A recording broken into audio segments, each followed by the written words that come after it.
Hello. Hello. सत्साई बहन जी। हाँ सच्चा है भाई। ये एक थोड़ी शंका थी मुझे। जी परसों के दिन क्या हुआ था, एक मैं आपसे एक बार और बात हुआ था मेरा। जी जी।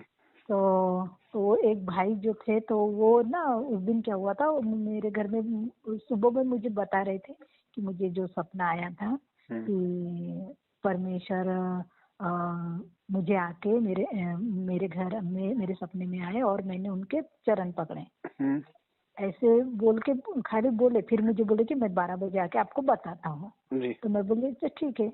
और मैं कपड़े धो रही थी और आए सफेद कपड़े में एकदम आए, 10 बजे वो पहुंच गए मेरे घर।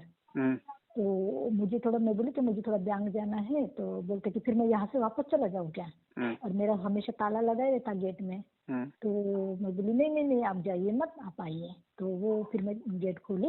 मैं बोली ठीक है, मैं बाद में चल जाऊंगी, मैं तो नहीं जाऊंगी, आप आइए। फिर उनको अंदर बुलाए तो वो सीधा मेरे फोटो के पास जाके, हम्म, परमेश्वर के जाके खड़े हो गए। हम्म, और वहाँ पे अपना हाथ जोड़ के खड़े हो गए। हम्म, तो मेरे शरीर में एकदम मतलब ऐसे कैसे करंट कैसे दौड़ता वैसे, और वो बोले मुझे भी ऐसे हो रहा है।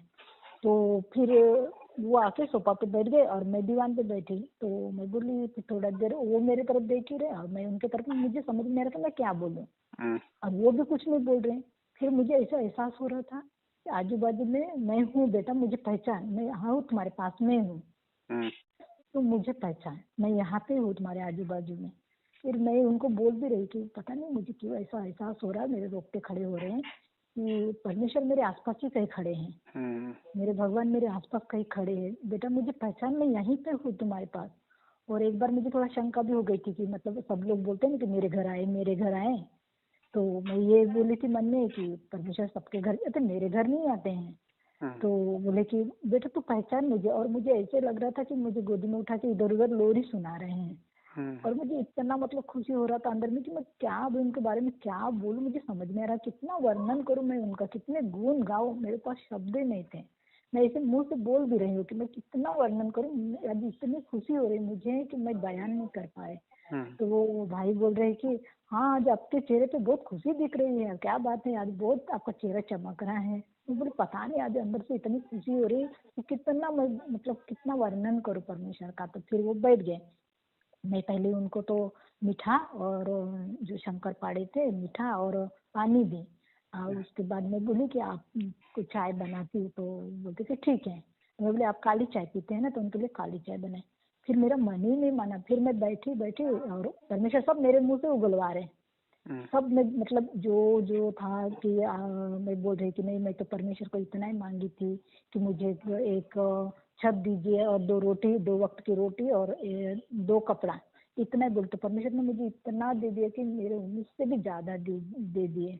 अब मुझे कोई चीज की जरूरत नहीं, खाली परमेश्वर चाहिए, और मैं मोक्ष के लिए कर रही हूँ ये सब। हम्म, अब मुझे खाली परमेश्वर चाहिए और मैं उनके बिन रह ही नहीं सकती, मतलब ऐसे उनको बोल रही। तो बोले हाँ क्या। तो मैं बोली ये जो भी मेरा है ना सब परमेश्वर का है, तो आप बोल दिए क्या। तो मैं बोली हाँ मैंने बोल दी।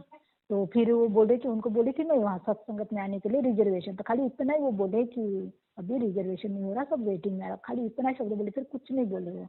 तो पता नहीं मुझे ऐसे अंदर से हो रहा है कि मैं दंडवत करूँ। फिर मैं बोली कि मैं दंडवत करना चाहती हूँ, तो बोले हाँ कोई बात नहीं। मैं दंडवत की उनके सामने। फिर मैं बोली कि आप रोटी खा के जाइए, आप मेरे घर में खाना बना है आप खा के जाइए। तो फिर मुझे अंदर से लग रहा था, वो तो मैं तेल के पराठे बनाई। तो मैं हम्म, बोली आप तो घी का पराठा खाते हैं ना। तो बोले नहीं अभी रहने दो। तो मैं बोली नहीं मैं बनाती हूँ ना। तो फिर मैं बोले एक ही रोटी खाऊंगा, तो मैं फिर घी लगा के रोटी बनाई। और बोले कि नहीं आप भी खाओ मेरे साथ। तो मैं बोली अच्छा ठीक है। तो फिर उनको घी का रोटी बना के दी और सब्जी दी, और मैं भी 2 तेल का रोटी लेके पराठा नीचे में बैठ गई। हम्म, और फिर मैं उनको बोली भी, ये जो प्रसाद पहले खाए ना, तो बोल रहे थे कि ये आप भी खाओ। तो मैं बोली कि ठीक है कोई बात नहीं। फिर मैं उनको पलट के किचन में जाते समय फिर पलट के उनको बोली कि नहीं वो मेरा वाला प्रसाद है, आप खाइएगा मत, आप मेरे लिए छोड़े ना, तो वो मेरा प्रसाद है। तो मैं बोली चलो ठीक है। फिर खाने के बाद खाना वाना खाई, तो वो बोल रहे हैं कि आज इतना अच्छा लग रहा है ना, बहुत अच्छा लग रहा है। वो हमेशा मेरे घर में आते रहते हैं, पहचान के है। तो बोले बहुत अच्छा लग रहा है आज ना, इतना अच्छा लग रहा है ना, खाया एक रोटी खाया तो बहुत अच्छा लग रहा है। फिर उसके बाद ना एक मेरे मन में एक ऐसे मतलब लग रहा अंदर से कि वो जो मैं ज्योति का पैसा रखी थी, तो मतलब उनके हाथ में दो ज्योति का पैसा। तो हम्म। साक्षात मुझे मैं उनको बोल भी रही कि आपने ना पता नहीं मुझे परमेश्वर दिखाई दे रहे, मेरे भगवान दिखाई दे रहे आप में, तो पता नहीं क्या है, तो मुझे मुझे लग रहा है कि आप में मेरे भगवान का रूप है, ऐसे लग रहे हैं आपके रूप में भगवान मेरे घर में आए। तो फिर वो मैं उनके हाथ में ज्योति का पैसा 10,000 दे दी। तो वो बोलते अब घी ला के दी क्या आपको? तो मैं बोले नहीं नहीं घी नहीं चाहिए, मेरे ज्योति का पैसा है, तो आप ना अब वहाँ पे दीजिए, हाँ, ज्योति में, ये मेरे परमेश्वर के मैं हाथ में दी हूँ। तो फिर वो बोलते कि अच्छा ठीक है अब मैं चलता हूँ। मैं बोली नहीं मैं खाना खा रही हूँ ना, मैं खा के मैं हाथ धोती हूँ, तब तक आप बैठिए।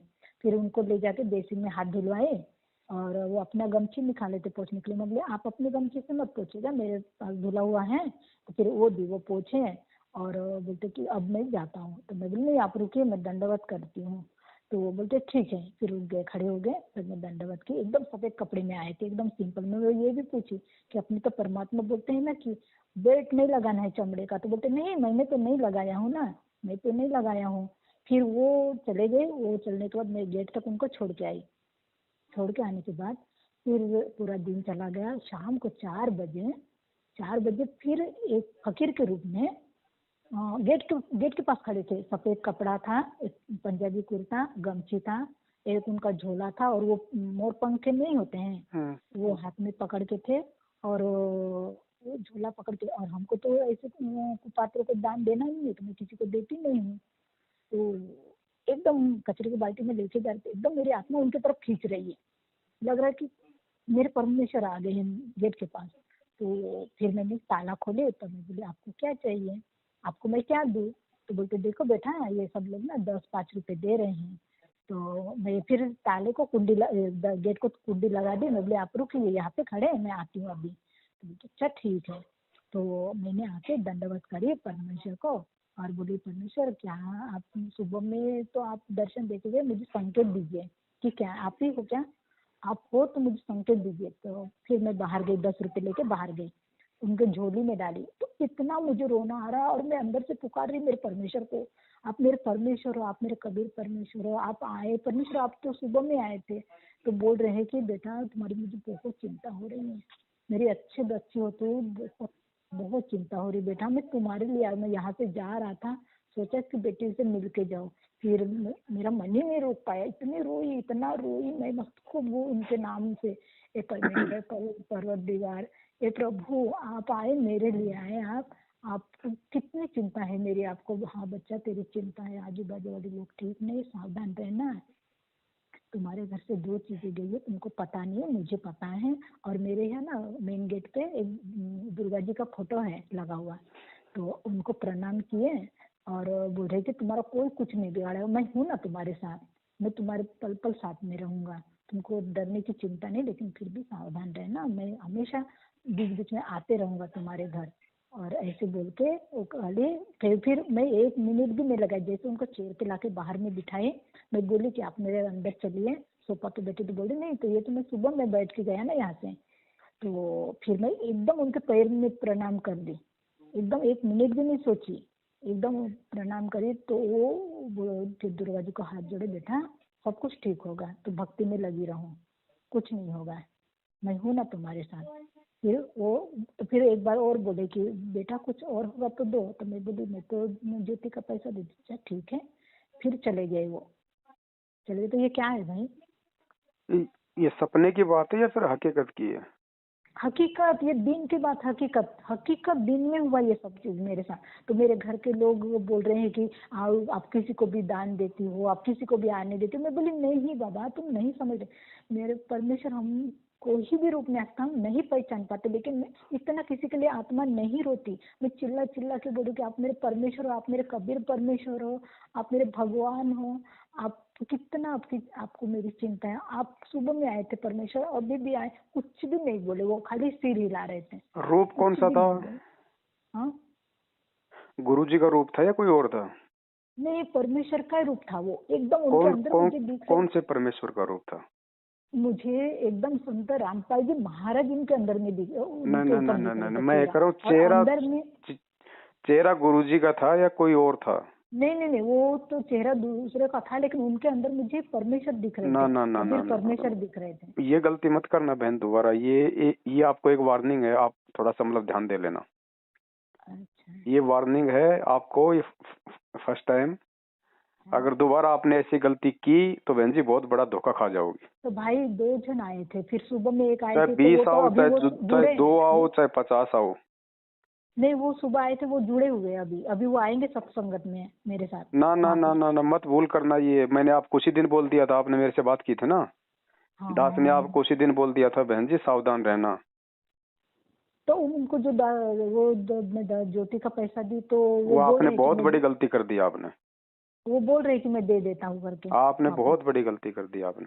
हाँ तो ऐसे तो वही कोई भी उस आके दिन ठग समझ लेगा गई। आपको, काल कोई भी रूप बना के ठग ले जाएगा। यदि आपके तो गुरुजी का रूप नहीं है तो वो काल है। लेकिन फिर मुझे ऐसे तो बोल रहे थे कि मैं आऊँ तुम्हारे आसपास ही, और मुझे इतना मतलब ऐसा लग रहा कि मेरे आसपास तो परमेश्वर है, काल मेरे भी रहता है परमेश्वर। हमारे 24 घंटे। तो इसलिए अभी 2 दिन से थोड़ा ना अंदर में थोड़ा डर डर सा, थोड़ा ऐसे बहन जी रात बहुत में। बड़ी आपकी ये गलती है। अगर हकीकत में यदि ऐसा होता है और यदि गुरुदेव नहीं है हकीकत में तो वो काल है, ध्यान रखना।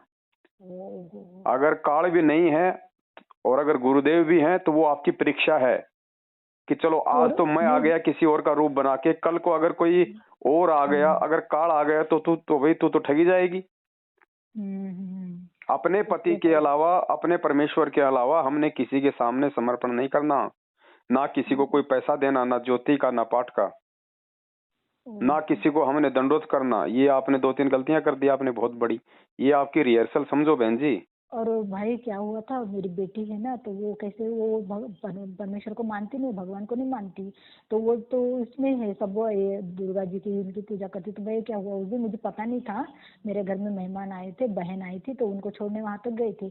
तो बेटी के घर में वो उपास करके थी, तो उस दिन मैं पानी पी, मैं उसके घर में पानी नहीं पीती, उस दिन उसका उपास था, पानी पी, मुझे नहीं पता था।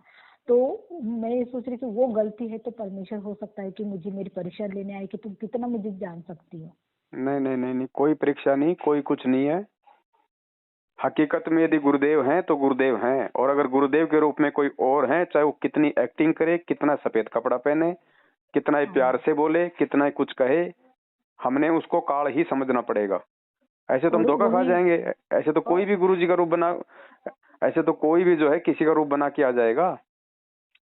तो अभी वो अभी सत्संग उनको आज आज क्या हुआ, आज सुबह में वो फोन किए मुझे, बोल रहे कि मेरे यहाँ ना एक फकीर आए थे, और बोल रहे थे कि तुम्हारे ऊपर अभी बहुत सारी जिम्मेदारी आने वाली है, तो तुमको उसको संभालना है। तो वो अभी अभी सत्संगत में आएंगे, वो रिजर्वेशन किए हैं, आज सत्संगत में आएंगे, वो वहां से बात कर रहे हैं। तो बोल रहे कि मुझे भी आज एक फकीर आए थे, बोल रहे कि बेटा तेरे ऊपर अभी जिम्मेदारी आने वाली है, उसको कोई तुझे फकीर निभाना है। नहीं है, परमात्मा आएगा तो परमात्मा को अपना रूप दिखाने में शर्म आती है क्या? क्यों नहीं दिखाएगा परमात्मा? अगर आपको, अगर भगवान आके मिलेंगे, अगर गुरुदेव आपको मिलेंगे तो गुरुदेव को 2 गलासन करने की क्या आवश्यकता है? क्या गुरुजी अपने रूप में नहीं आ सकते? क्या गुरुजी को डर लगता अपने रूप में आने में? ये सारा ये काल का चाल होता है बहन जी, ध्यान रखना। किसी भी प्रकार से तो ठग लेगा वो। तो भाई वो अभी तो मुझे बोल रहे कि आपको मैं दे दूं क्या पैसा वापस, तो ले लूं, क्या करूं मैं। अब किससे लोगी आप? वो तो हमेशा आते रहते मेरे घर हाँ में, तो आए मतलब तो मांग लो वापस कि भैया वो गलती से हमने आपको दे दिया उस दिन, ये हमारी ये गलती थी, आप वो पैसा हमारे को वापस दे दीजिए। तो अभी वो मेरे साथ सत्संगत में आ रहे, वो भगवान से जुड़ रहे हैं, कबीर भगवान से, तो फिर अब क्या करें। नहीं नहीं, कोई हो, चाहे कोई भी हो, चाहे अगर चाहे वो मैं भी क्यों ना हूँ,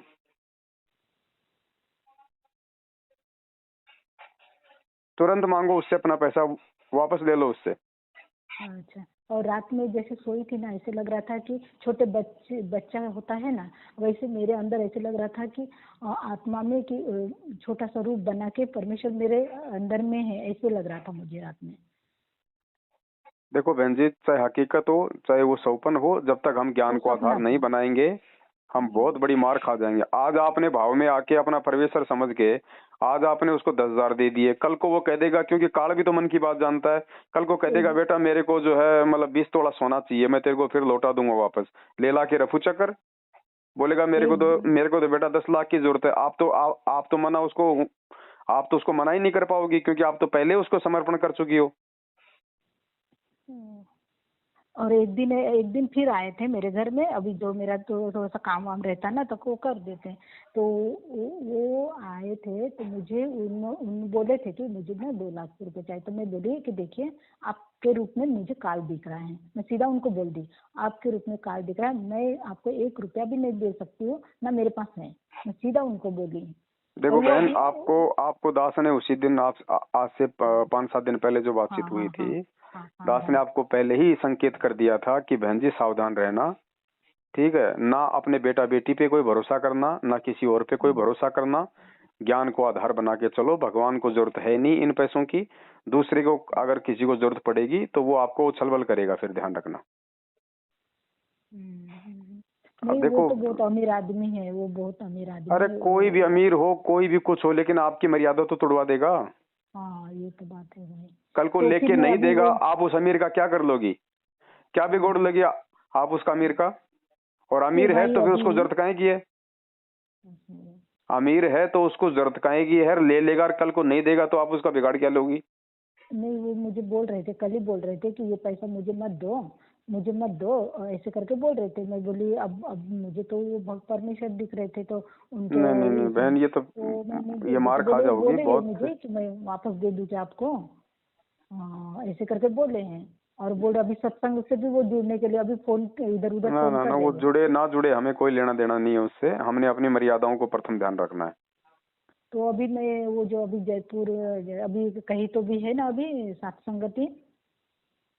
सात संगति तो आपके घाटकोपर में है ना 27 तारीख को। हाँ तो वो वहाँ का रिजर्वेशन करके मैं भी आता हूँ और मुझे भी परमेश्वर का वो भी ज्ञान सुनते हैं ना परमेश्वर का।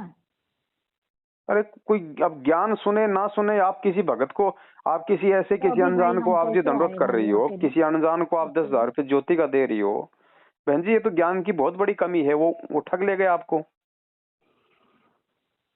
ऐसे थोड़ी होता, कोई परमात्मा आएगा तो अपने रूप में आ जाएगा ना, कोई शर्म थोड़ी आती है परमात्मा को। ऐसे तो कोई भी ठग लेगा, काल आपको कभी भी ठग लेगा ऐसे तो। तो भाई ये कब का है अभी वहाँ पे। बहन जी पहले इस बात का निर्णय करो, वो तो ठीक है, वो कब का है वो कब का नहीं है, ये गलती मत कर देना दोबारा कभी जिंदगी में। तो अभी हम कैसे आ सकते भाई फिर अकेले, हम तो उधर देखे भी नहीं ना अब वो कैसे। तो बहन जी आप देखो, तो आप वहाँ पे कैसे जा, मैंने आपको उस बहन का नंबर दिया था, आपने बात की उससे। नहीं बात किए थे तो वो बोल रहे थे कि वो अभी तो ज्ञान ही पढ़ रहे थे, वो नहीं आ सकते करके ऐसे बोले। अभी तो उनको ज्ञान समझ में नहीं आया है तो वो नहीं आ किसको सकते। ज्ञान समझ में नहीं आया। तो नहीं मैं वो भी फोन किए थे और मैं भी नहीं, मेरा तो लगा ही नहीं फोन उनको, मेरा नहीं लगा फोन, वो किए थे भाई, वो भाई फोन किया था तो बोल रहे थे कि नहीं आप नहीं आ सकते करके ऐसे करके बोलते। नहीं, मैंने आपको जिनके नंबर दिए थे वो तो खुद ही सत्संग करवा रही है, उनको क्या हाँ ज्ञान समझ में नहीं आया। तो मेरा नंबर ही नहीं लगा था, वो रिंग नहीं, हो वो गया कुछ और था। ही को गलती हो गया होगा। तो देखते हैं फिर। बहन जी ऐसे तो भक्ति नहीं हो पाएगी, ऐसे तो पता नहीं कितने धक्के खुआ देगा काल। वही तो ना भाई, इसीलिए मैं कल में 2 दिन से लगा रही थी। फिर वो एक भाई है उनको भी बोले थे तो वो बोल रहे थे कि पवन भाई से बात कर लो। तो अब देख लेना, लेकिन दास ने तो आपको बता दिया है। मैं अपनी नहीं भाई ये देखिए, लेकिन मैं अपनी भक्ति नहीं छोड़, मेरा तीनों टाइम का आरती अरे बराबर भक्ति मैं तो नहीं करती छोड़ोगी, हूँ। साथ में मर्यादा भी तोड़ोगी, भक्ति भी नहीं छोड़ोगी तो फिर फायदा क्या उस भक्ति का। अब मैं अपने पति को भी नहीं छोड़ूंगी, सुबह शाम उसके मतलब की चप्पल की भी मारूंगी तो फिर फायदा क्या। अब वो 10,000 रुपए का कुछ भी गलत प्रयोग करेगा, वो कर्म किसको भोगना पड़ेगा। और आपने उसको दंडोत कर दिया, आप अपने गुरु से तो आप जी दूर हो गई। दंडवत किसको किया जाता है बहन जी, आपके मतलब 2-2 गुरु हैं क्या, तो वो तो तोड़वा गए आपकी मर्यादा, आपको तो खाली कर गए वो भक्ति से। अब क्या करोगी बहन जी, ध्यान रखो इन चीजों का। ये हम कोई बच्चों का खेल थोड़ी खेल रहे हैं, परमात्मा की भक्ति है ये।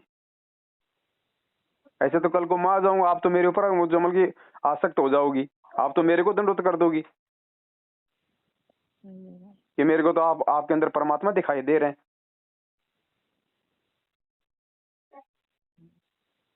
बहन जी ध्यान रखो, इतनी कमजोरी नहीं चलेगी इस मार्ग में।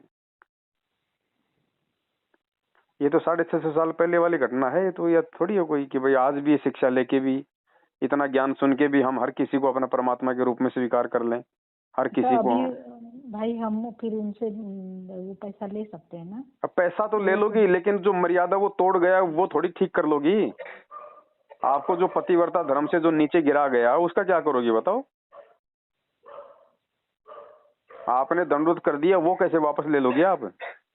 मर्यादा तो टूटी है भाई। बहन जी ऐसे नहीं हो पाएगा।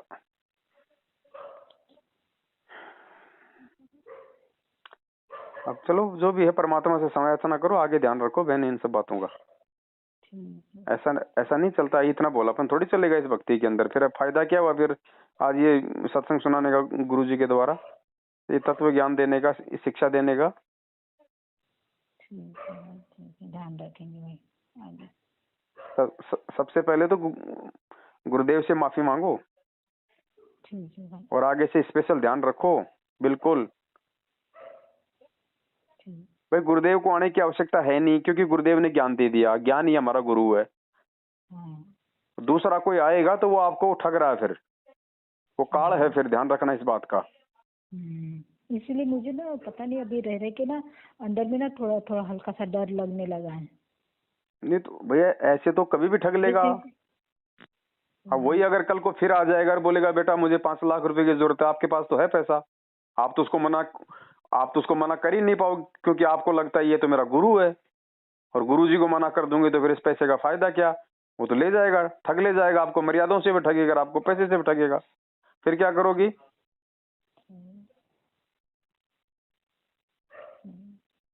ऐसा नहीं बहन जी, ध्यान रखो इन बातों का। काल है ना, ऐसा कोई इतनी आसानी से थोड़ी कोई मोक्ष होने देगा। कोई भी हो, चाहे कोई भगत हो, चाहे कोई जगत वाला हो, चाहे कोई कितनी एक्टिंग करे, कोई कितना चाहे सुंदर हो, कितना चाहे मीठा बोले, हमने किसी को 1 रुपया नहीं देना तो नहीं देना। और ऐसे किसी अनजान आदमी को आपने अपने घर में कैसे घुसने दे दिया? वहां पे अगर उसको भूख लग रही है, खाना खाना था, तो उसको बोलते बाहर बैठो भैया आराम से, मैं बनाती हूँ खाना बना के उसको बाहर पकड़ा दो, उसको अंदर बैठा है खिलाने की क्या आवश्यकता है अनजान आदमी को?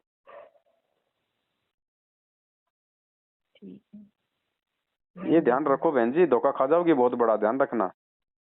मालिक जबरदस्ती नहीं करेगा, परमात्मा ने ज्ञान दे दिया, समाधान दे दिया, सावधानियां बता दी। अब उसके बाद हम गलती करेंगे तो फिर परमात्मा क्या करेगा?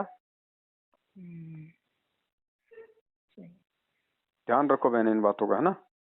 ठीक है भाई। हाँ ठीक है बहन जी। ठीक है। हाँ सत्साई।